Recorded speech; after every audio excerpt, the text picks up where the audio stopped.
Welcome to HardScript. Help me reach 5,000 subscribers. Support the video with a like and leave your thoughts in the comments. She walked in at 2:47 a.m. Not drunk, not apologetic, just casual. Like coming home at nearly 3 in the morning was a normal thing for a married woman to do. No message, no heads up. I had been sitting on the living room couch, lights low, phone untouched, not because I was waiting, but because I was observing. She kicked her shoes off near the door and didn't even look at me at first. Just the sound of heels tossed aside, her jacket sliding off her shoulders, the faint scent of vanilla and something unfamiliar. Then came the smirk. It wasn't new.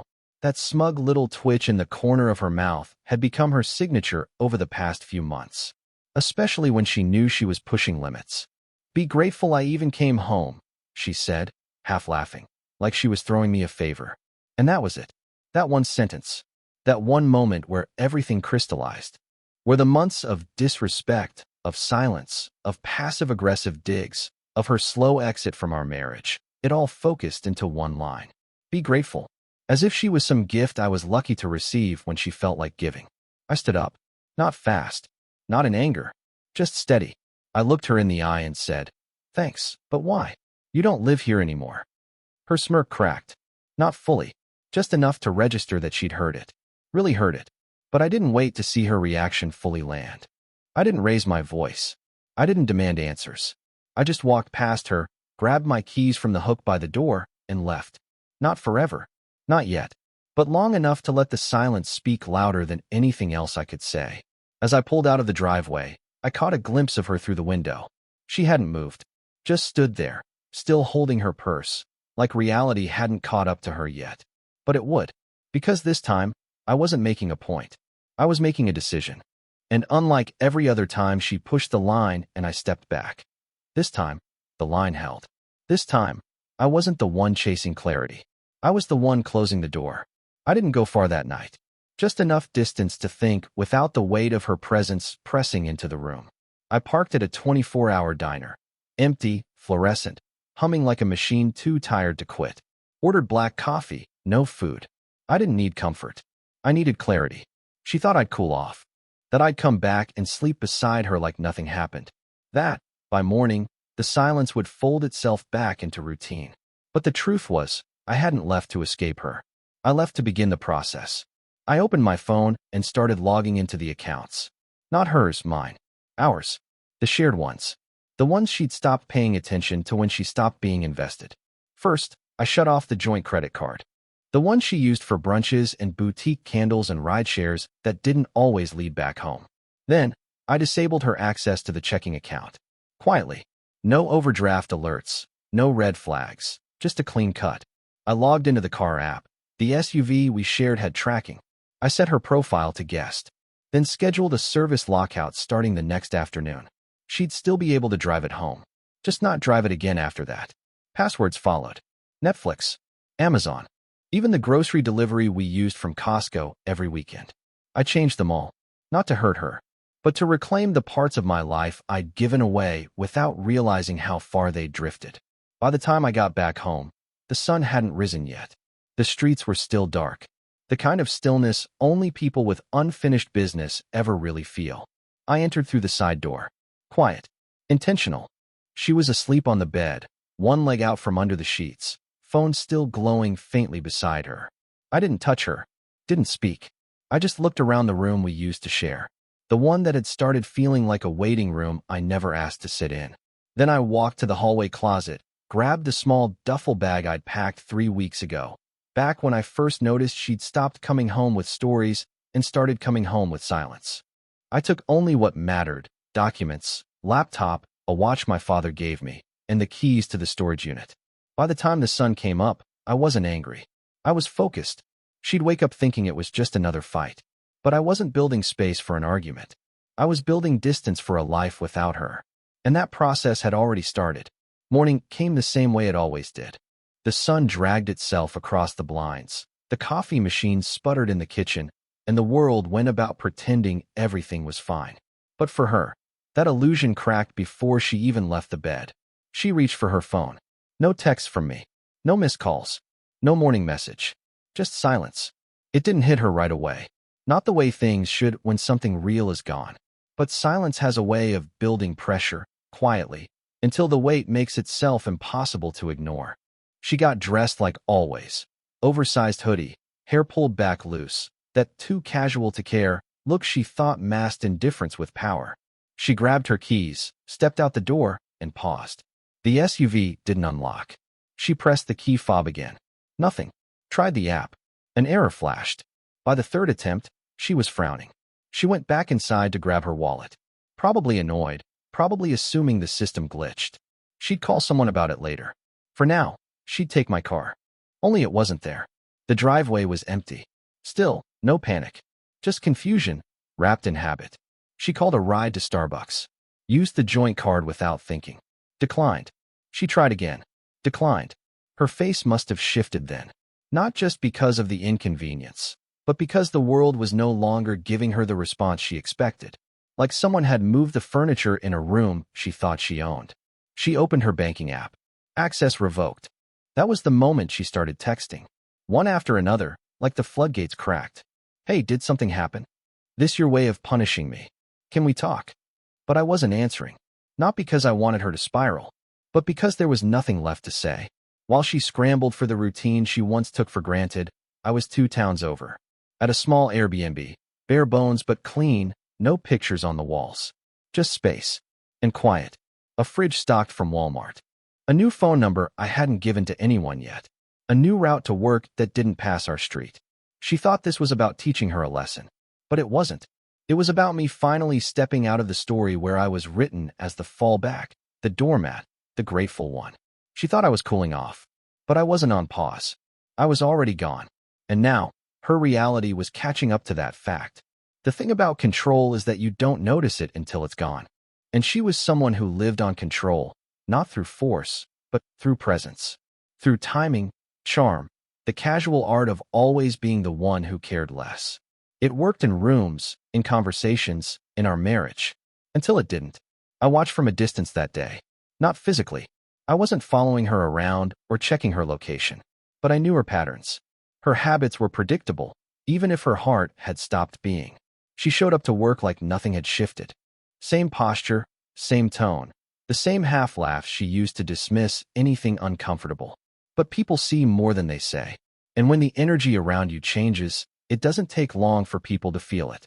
Her manager, the one she used to trade gossip with during lunch breaks, suddenly didn't have time for her that morning. A coworker glanced at her a little too long when she tried to slide into a conversation. Even the receptionist, the one who always smiled too brightly, offered only a nod. Not rejection, just distance. The kind of distance that spreads without warning, like a cold draft in a sealed room. Because the thing about living above the rules is that, eventually, someone starts whispering about the exceptions. Someone had seen her out last weekend. Not with me. Not alone. Just with someone. Maybe a guy from her office. Maybe not. But it didn't matter. In environments like that, perception is more dangerous than proof. Back at home, she opened the fridge, empty. Not because I cleared it, but because I had been the one who always remembered the milk, the eggs, the groceries. She never noticed. Until it was gone. She opened her laptop. Logged into Amazon. Password failed. She tried Netflix. Logged out. She texted again. Then again. Still silence. And in the quiet, I imagined the thought finally began to grow. What if this wasn't a fight? What if I wasn't trying to get her attention? What if I had moved on without saying it? I didn't block her. I didn't humiliate her online. I just didn't respond. And that absence, that complete detachment, was beginning to say more than any confrontation ever could. I wasn't trying to prove a point. I was living a different one. And the people around her, even they were beginning to sense the shift. Because when a man stops being available, the silence has a way of echoing in places she never thought to listen. It wasn't about revenge. It was never about exposing her. But once I'd stepped outside the emotional fog, I started to see things for what they were. Patterns I had ignored, conversations I hadn't questioned, nights out that never quite lined up. And then, a name. Not because I was snooping, but because sometimes, people get sloppy when they think you're too tired to care. Her coworker, Brian. The guy with the loud laugh and expensive haircut. The one she said was harmless, always texting her funny memes late at night. dropping emojis into casual work messages. I didn't confront him. I just followed the threads. A receipt left in her purse from a wine bar neither of us ever visited. A Lyft ride she forgot to delete from the shared history. It wasn't hard to put together, and I didn't even need confirmation. But what I did need was clarity. So I made a choice. I sent an anonymous tip to HR at her company. Not dramatic, just factual. Screenshots of public social media posts, ones he made. One from his private Instagram, still visible to mutuals, where he posted a blurry photo of 2 glasses at that same wine bar. A caption that read, "Worth the risk." That's all it took. No names. No stories. Just a little light in a dark hallway. She wouldn't find out right away. But the tension started to spread faster than gossip. People started whispering.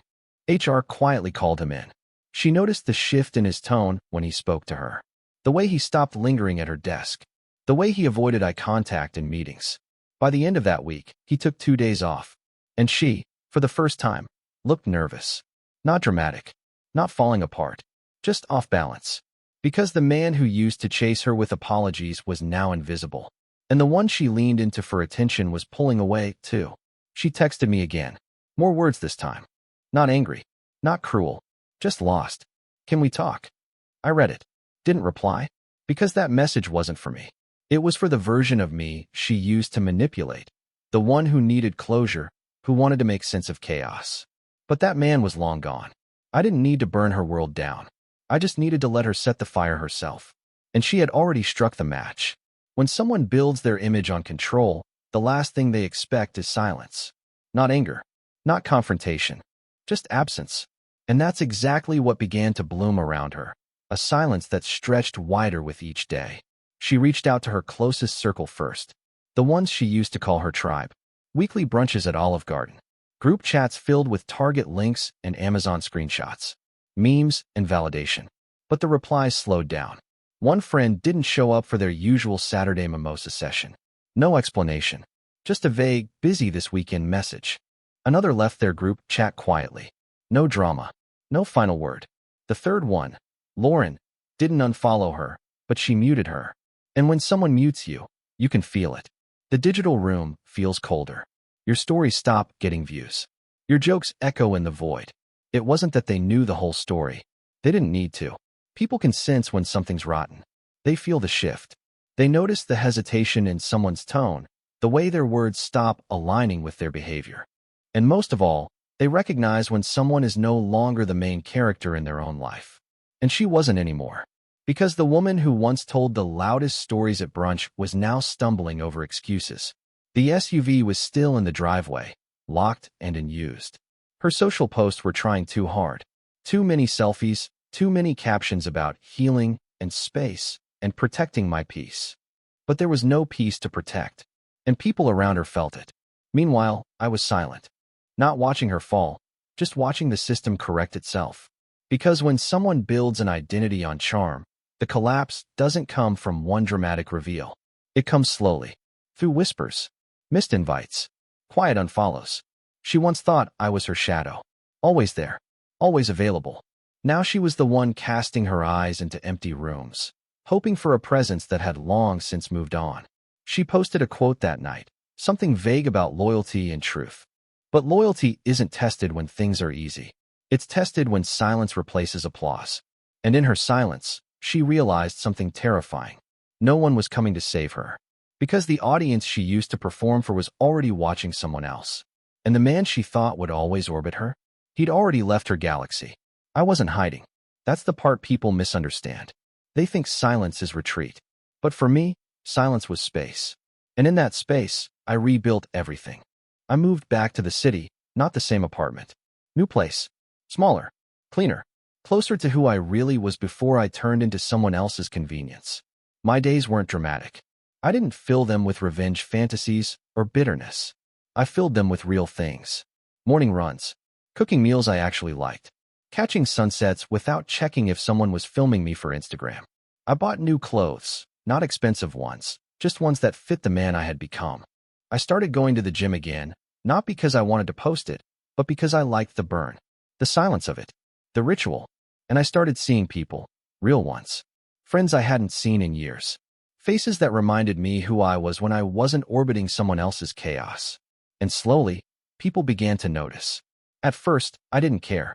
But then I'd catch them. Double takes at Costco, side glances at the gas station. A coworker of hers passed me once in Whole Foods.